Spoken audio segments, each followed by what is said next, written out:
A hora da entrevista do dia com a Denise Campos de Toledo.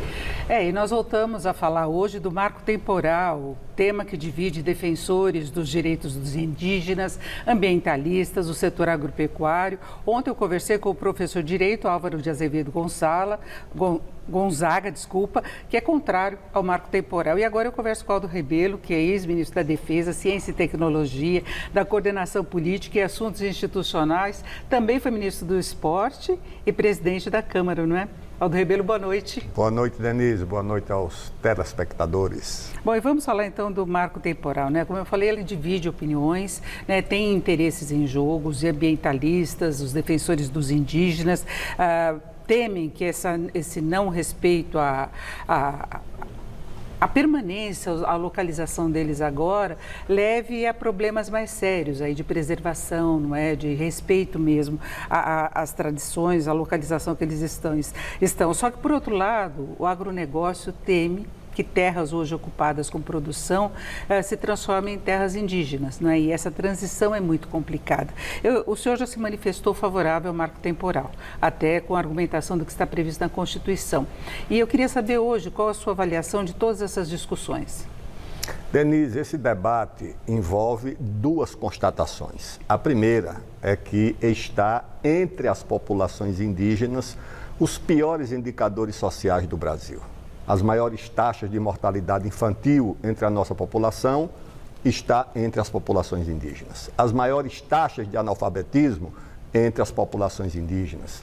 As maiores taxas de mortalidade por doenças infecciosas, tuberculose, entre outras, entre as populações indígenas. Os piores indicadores de serviços como saneamento básico entre as populações indígenas.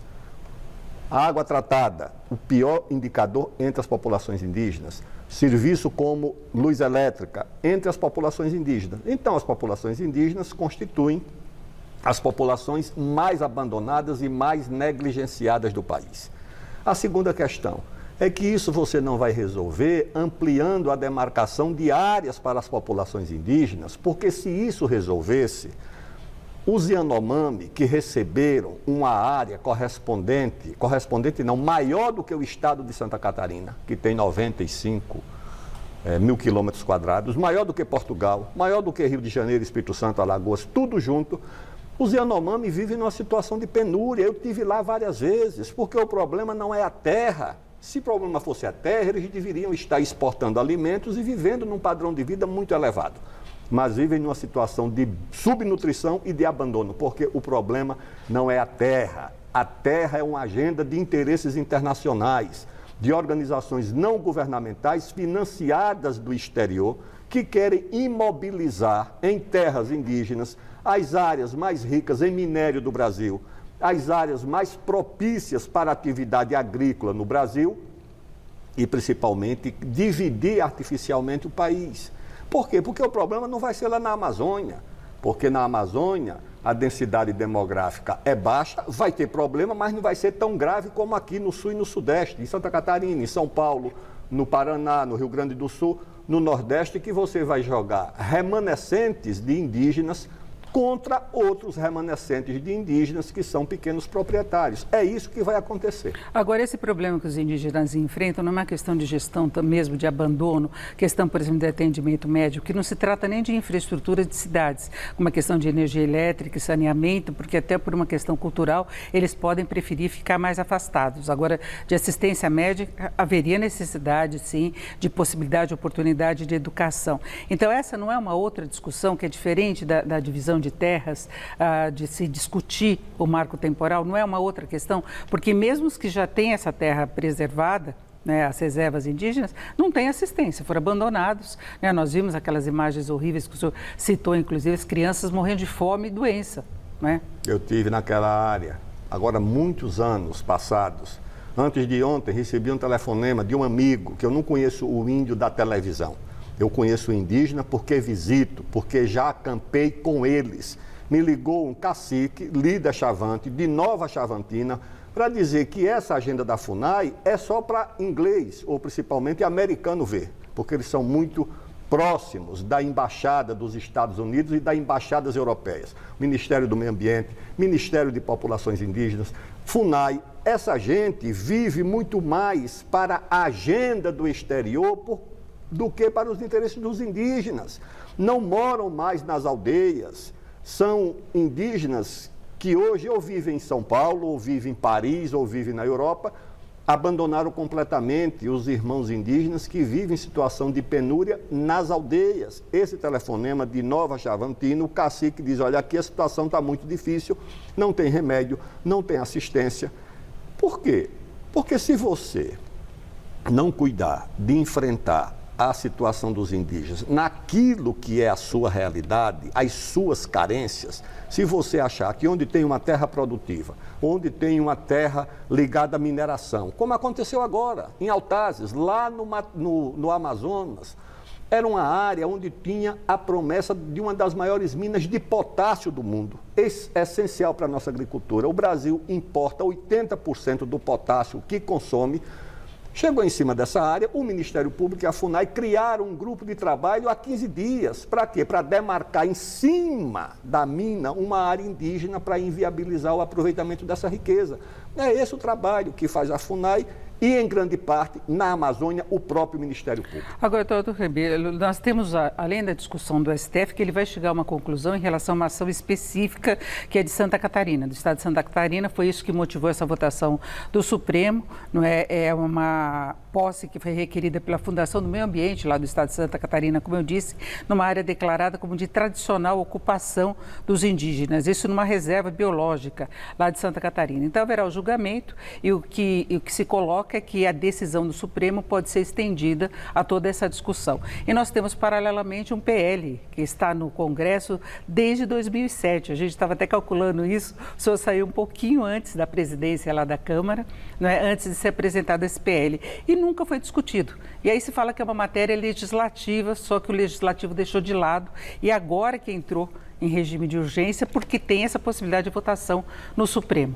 Só que nós temos aí 303 pedidos de demarcação em andamento, são 11 milhões de hectares, onde 197 mil indígenas. Essa é uma situação que está colocada. E aí, como é que se resolve esse impasse? O senhor acha que deve haver uma discussão do PL, o Congresso chegar a uma definição, estabelecer um meio termo nessa discussão? Em primeiro lugar, para se fazer justiça ao Congresso, todos os direitos indígenas que estão na Constituição foi assegurado pelos parlamentares, deputados, senadores e outros mais.